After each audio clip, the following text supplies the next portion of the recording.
Bonjour à tous, nous sommes avec Monsieur Martin Fayulu, opposant congolais. Monsieur Martin Fayulu, bonjour. Bonjour.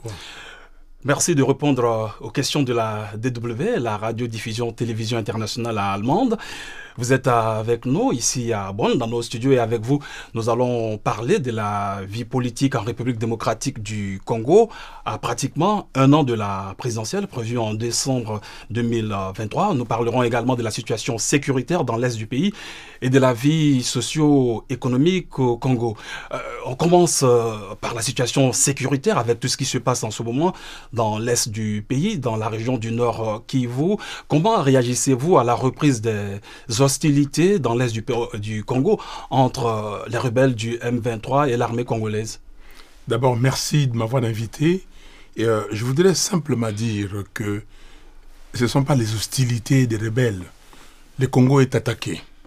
Le Congo est attaqué par des pays voisins, notamment le Rwanda et l'Ouganda. Donc, c'est ça qu'il faut que les gens comprennent. Alors, le Congo est attaqué et à la fois abandonné. Abandonné par la communauté internationale parce que les gens parlent de ce qui se passe en Ukraine. Ce qui se passe en Ukraine, c'est extrêmement grave.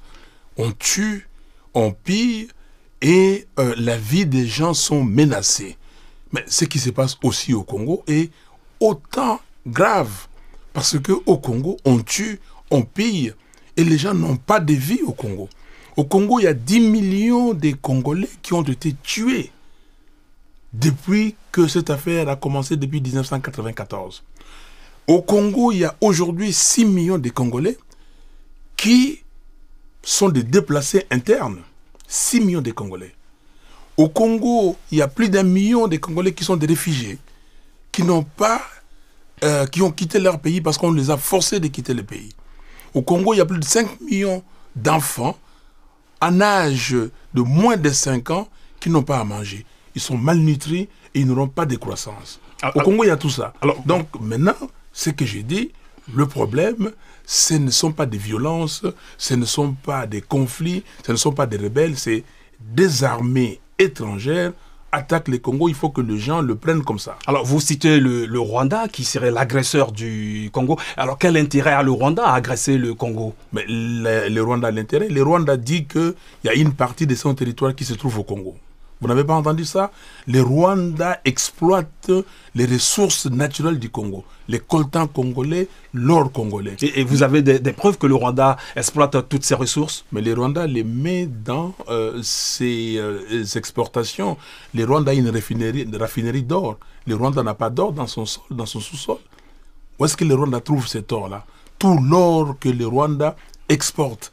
Où est-ce que le Rwanda trouve ça? Le Rwanda a intérêt autre intérêt du Rwanda, c'est de placer des gens, de chasser les Congolais de leur territoire et de mettre des Rwandais et que les Rwandais gardent ces territoires. Et c'est ça qu'on constate aujourd'hui. Donc ce sont les intérêts du Rwanda, les intérêts d'un hégémoniste qui s'appelle M. Kagame, qui a cette vision.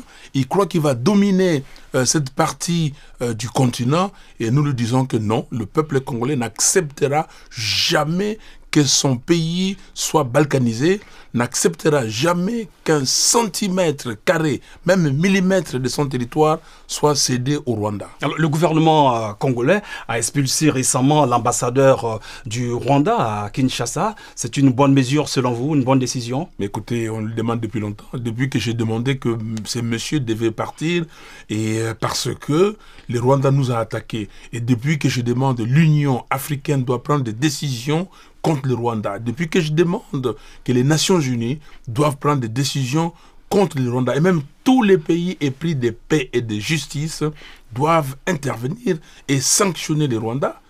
On ne peut pas continuer avec l'impunité, on ne peut pas continuer avec un pays qui agresse un autre pays et que toute la communauté internationale regarde comme si de rien n'était. Alors, vous parlez de la communauté internationale. La MONUSCO est pourtant présente en République démocratique du Congo. On se demande qu'est-ce qu'elle fait concrètement. Est-ce que vous êtes pour le départ de cette force onusienne, comme de nombreux Congolais le demandent? Je suis pour qu'on arrête la mission actuelle de la MONUSCO.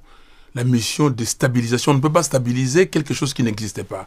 Mais je suis par contre pour qu'on établisse une autre mission, un autre mandat, une mission des Nations Unies qu'on appellera Opération des Nations Unies au Congo pour établir la paix au Congo. Donc c'est très clair. Donc aujourd'hui, la mission telle que dessinée par les Nations Unies, cette mission a échoué. On n'a pas pu, maintenir la paix. Maintenant, le pays est dans une situation extrêmement difficile. Le pays est attaqué. Il faut une mission robuste des Nations Unies, une mission où les gens vont combattre, comme on a fait en 1960, en 1964 au Congo. Alors, il y a l'Afrique de l'Est qui tente aussi de voler au secours du Rwanda, le Kenya qui va envoyer des soldats dans l'Est de la République démocratique du Congo. Est-ce que la solution aussi, elle ne peut pas être sous-régionale, les pays amis de la RDC? Vous avez déjà vu le pyromane qui va aller lui éteindre le feu? Qu'est-ce que vous parlez? Vous dites que ces pays-là, qui ont des intérêts, c'est vrai que les pays peuvent avoir des intérêts économiques, commerciaux, on ne disconvient pas. Mais ces pays-là, le Rwanda, l'Ouganda, et qui, eux, veulent une portion du pays, surtout le Rwanda, qui, eux, veulent distancer l'Est du Congo du reste du Congo. Parce que c'est ça la balkanisation. Oui, ben c'est l'armée kenyane qui veut se déployer dans l'est du Congo. L'armée kenyane ne peut pas se déployer au Congo parce que l'armée kenyane ne peut pas aller combattre l'armée rwandaise ou l'armée ougandaise. Ils sont dans Eastern African Community entre eux depuis longtemps. Ils se connaissent, ils ne vont pas se combattre, ils ne vont pas se battre. Donc, ce que nous voulons, une mission robuste des Nations Unies pour combattre, ou bien des pays amis que nous choisissons, nous. Le Congo n'est pas dans l'Afrique de l'Est. Le Congo est en Afrique centrale. Le Congo est dans l'Union africaine. Mais pourquoi multiplier des créations, des sous-organisations et qui ne produisent rien? Ça, Eastern African Community a une mission précise pour elle, donc cette communauté. Regardez, quand vous lisez les communiqués que les chefs d'État ont lancés au mois de mai, ils disent clairement que les chefs d'État et de gouvernement se sont convenus pour assurer la paix, la sécurité et la prospérité à l'est de la République démocratique du Congo et dans toute la région de l'Afrique de l'Est dans son ensemble. C'est-à-dire que pour la RDC, ce qui les intéresse, c'est simplement l'Est. C'est 40 millions de Congolaises et Congolais qui habitent là-bas. C'est vaste marché, des ressources naturelles énormes. C'est pour cela que vous avez des aberrations de type l'accord d'Addis Abeba qui dit, voilà, vous avez des obligations, vous devez gérer, vous, la région, tous gérer les ressources naturelles du Congo ensemble. Ce n'est pas possible. Ce n'est pas possible. On ne peut pas réduire les Congos à ce niveau. Alors, l'armée congolaise dans tout ça, qu'est-ce qu'elle fait? Pourquoi elle a du mal à vaincre tous ces groupes armés qui pullulent dans la région? Parce que l'armée est infiltrée, parce que l'armée a été affaiblie exprès. M. Kabila a fait exprès, parce que lui, il a une mission, il avait une mission, il continue avec cette mission pour déstabiliser les Congos et dépecer les Congos après que chacun qui peut ramasser des morceaux, ramasse des morceaux. Il n'y a pas une armée. M. Félix Tshisekedi, il a usurpé le pouvoir. Il est là 4 ans après. Il n'a pas daigné former une armée forte, une armée entraînée, équipée et une armée qui pouvait se battre. Donc, c'est comme ça que nous voulons prendre le pouvoir de ces pays pour avoir une armée qui va défendre l'intégrité du pays. Nous voulons avoir des dirigeants légitimes, des dirigeants qui auront le peuple derrière eux pour combattre, comme le dit l'article 63 de notre Constitution, que tout Congolais a le devoir sacré de défendre l'intégrité territoriale de notre pays. Alors, le président Félix Tshisekedi a lancé récemment un appel à la mobilisation populaire, à la mobilisation générale des jeunes Congolais. C'est une initiative que vous saluez? J'ai lancé l'appel avant. J'ai lancé l'appel pour que tous les Congolais ainsi que tous les politiciens parlent le même langage sur cette agression du Congo par les Rwandais et l'Ouganda. Donc aujourd'hui, nous, Congolais, nous devons savoir que nous sommes attaqués par ces deux pays, et surtout par les Rwandais.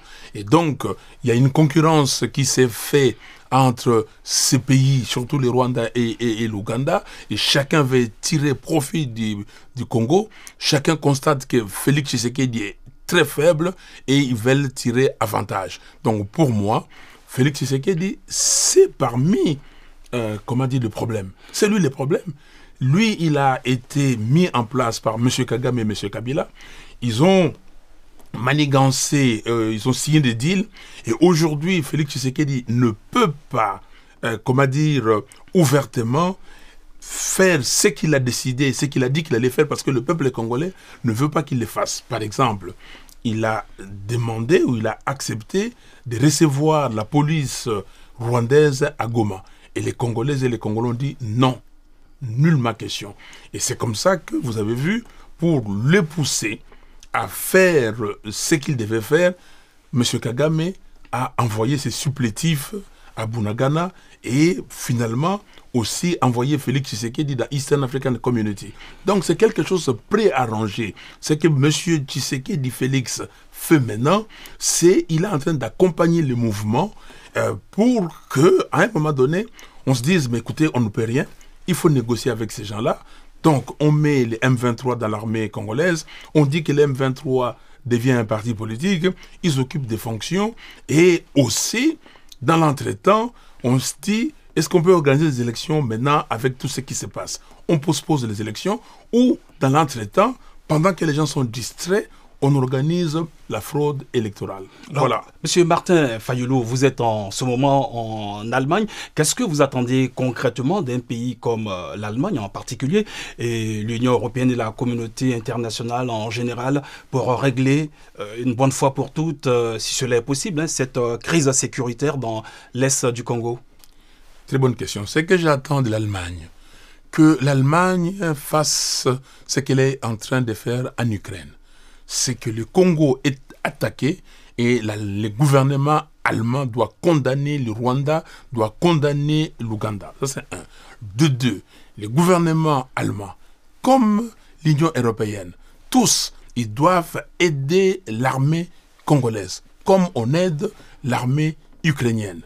Le gouvernement allemand, l'Union européenne, doivent faire en sorte que les élections prochaines au Congo soient des élections impartiales, transparentes et apaisées. Et que si quelqu'un s'amuse à voler la victoire du peuple, ça il faut le dire, le gouvernement allemand doit le dire aujourd'hui, que si quelqu'un s'amuse à voler la victoire du peuple, le gouvernement allemand ne reconnaîtra jamais ce gouvernement usurpateur. Alors donc, c'est tout ça. Et le gouvernement allemand doit aussi tout faire pour que la communauté internationale respecte le peuple congolais. Les relations sont des relations entre le peuple. Ce ne sont pas des relations entre des individus. Il y a un peuple qui souffre. Il y a un peuple qui souffre dans son âme, dans son amour propre. Il y a un peuple qui est totalement délavé. Et ce peuple, c'est le peuple congolais. Nous disons au gouvernement allemand que trop c'est trop et il est temps d'agir.